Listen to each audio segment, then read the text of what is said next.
in terms of, so winning is most important. Does joy factor into either the equation or your satisfaction? Well, winning is a byproduct of those things, right? Like some competitors can't compete while they are smiling on the court. They need to be locked in and almost mad. And some need to smile and feel the joy. So whatever get guys to the place where they can perform at a high level in order to advance their careers and add value to their game, that's all that matters, really. Like I wish I could smile and do all that stuff while I was coaching. Yeah. Thanks, Coach. Congrats. Thanks, Andrew. We'll go to Steven next. Hey, Coach. Congratulations on the strong regular season. Obviously, the job is not done yet with the playoffs just around the corner here on Monday. But just looking back on the regular season, I mean, this has been like a very short, truncated sprint of a season. But what have you learned about yourself personally as a coach, kind of going through this kind of unique circumstance? Well, that question was asked to me earlier, I think, by Doug. I learned so many things, right? Just that you can really coach guys up. If you believe in something, stick with it and help people believe it. And that, your belief is spread throughout the group that you're leading through, one conversation at a time and one interaction at a time. That's one thing. I learned a lot about the game, but also I have a lot of empathy now for the head coaches I've worked for and for leaders, because it's certainly not an easy task. And oftentimes it's so easy for assistants to say how they would rather see things done on how, what they would do, until you're thrown into that chair and then you realize it's a whole different world. It's fun, but it's different. And I already had respect for head coaches, but then now my respect for them is off the roof. And then the other things I won't tell you, because they made fun of me. They said every now and then I need to learn how to smile while I'm coaching. Thanks a lot, Coach. Thank you, Stephen. We'll go to Amy next. Thanks. Congratulations, Coach. Thanks, Amy. Just really quickly, your own philosophy. At what point, if you haven't already, do you now switch into that second season playoff mode? When do you start getting there mentally? Well, Amy, to be honest with you, I've been on that.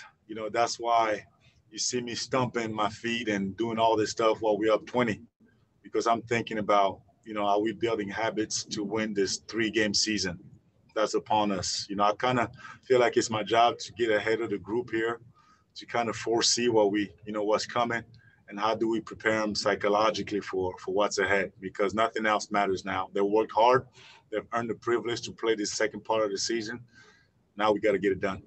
You're most likely, even though we don't know what time or who, going to play someone that you've seen already.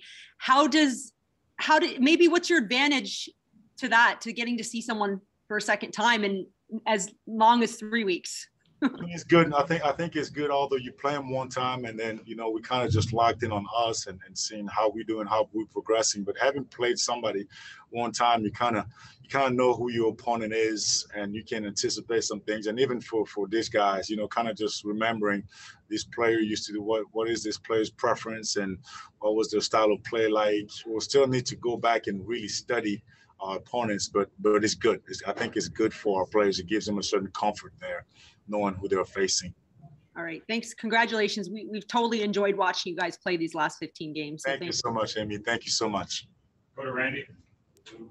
Hey, Coach. Congratulations on a great season. 2 quick ones. The first one is, does it feel good to see your players constantly answer the bell? Like, does that feel good as a coach? Because it felt like, especially down the last stretch of the season, time and time again, they've done what you've asked.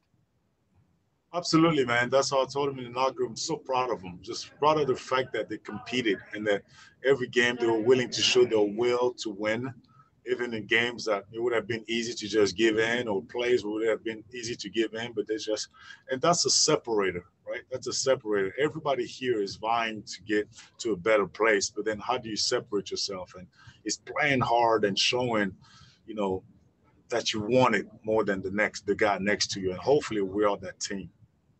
And lastly, just how do you interpret being able to get Jalen Harris kind of back into the fold? And obviously not difficult when you got a player like that, right? Yeah, it's good for us. He's part of our group. He's part of our group, man, and we're excited to have him back. Thanks, Coach. Congrats. Thanks, Randy. Go to Savannah next. Hi, Coach. Congrats on the win. Thanks, Savannah. You guys just shut down the #1 defensive team in the league. You guys gave them a taste of your own medicine there, while also being the #1 offensive team. What does that say about the character of the 905 this season?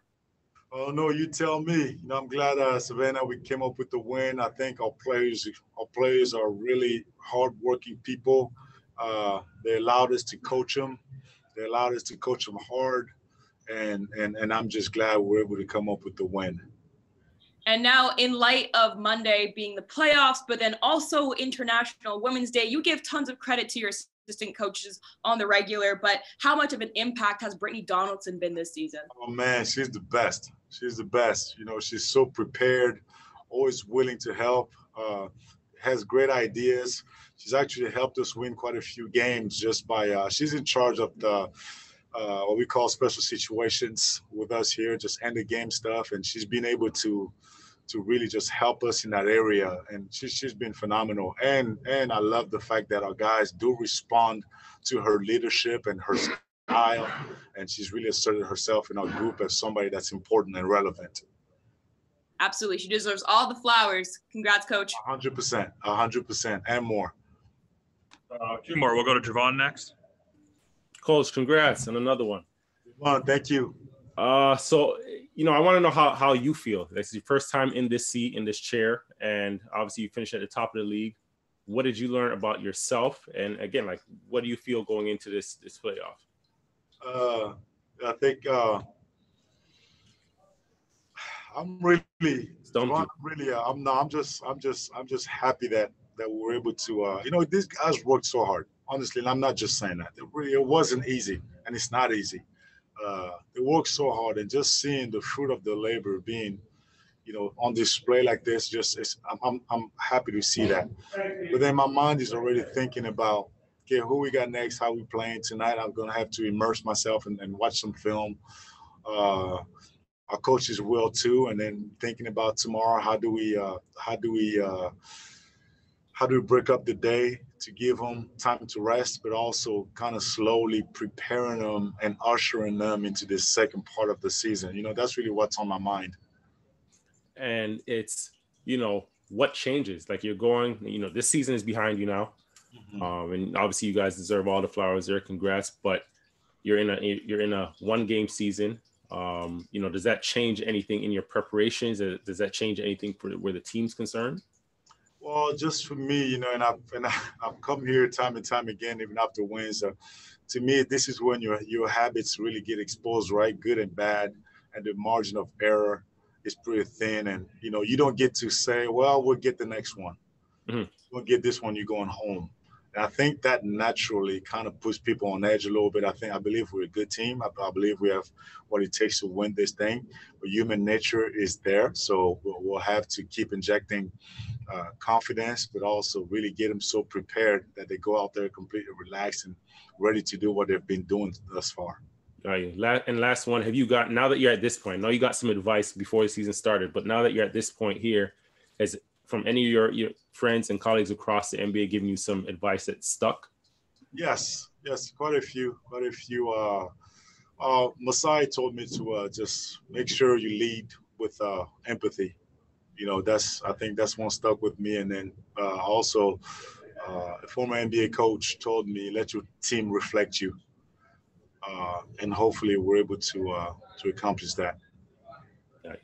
Appreciate you. Good luck the rest of the way. Thank you so much, Javon. Mike.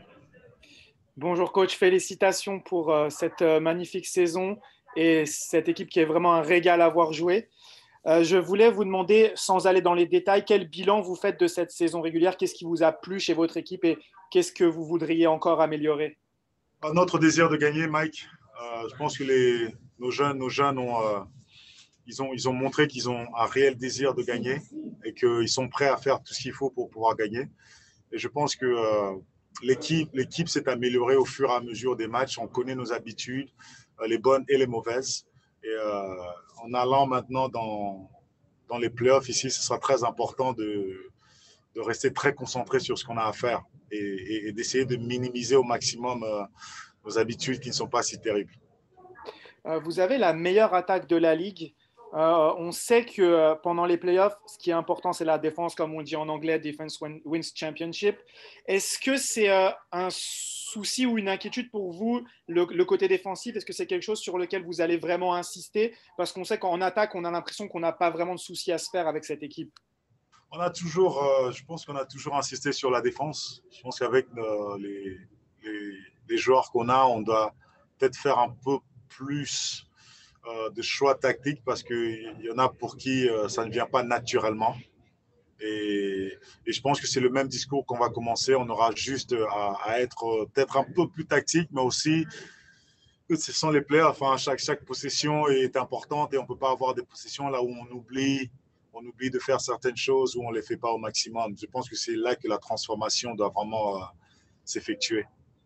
Et une dernière question, désolé, elle a été beaucoup posée en anglais, mais c'est pour avoir la réponse en français. Vous avez beaucoup insisté sur l'apprentissage. Et qu'est-ce que vous avez appris, vous, de cette expérience jusqu'à présent? C'est un travail qui n'est pas facile. J'ai beaucoup de compassion maintenant pour les leaders. Notamment, j'ai travaillé pour beaucoup de head coach. Je pense qu'en tant qu'assistant, c'est assez facile pour nous de se retrouver dans une position et de dire ouais, moi, j'aurais fait ça. Pourquoi est-ce qu'on ne fait pas ceci? Mais une fois qu'on se retrouve dans cette position, on se rend compte qu'il y a 10 000 et une choses et que ce n'est pas aussi facile que ça. Et puis, aussi, le fait que lorsqu'on croit en quelque chose, il faut y aller. Ce n'est pas tout le monde qui comprendra directement, mais c'est une conversation à la fois. C'est un dîner à la fois, que les esprits changent, que les mentalités comprennent ce que tu essayes d'apporter et que ça prend du temps. Ça prend du temps. Merci beaucoup, coach. On se retrouve pour les playoffs. Merci. Merci, Mike. Good. Okay, thank you.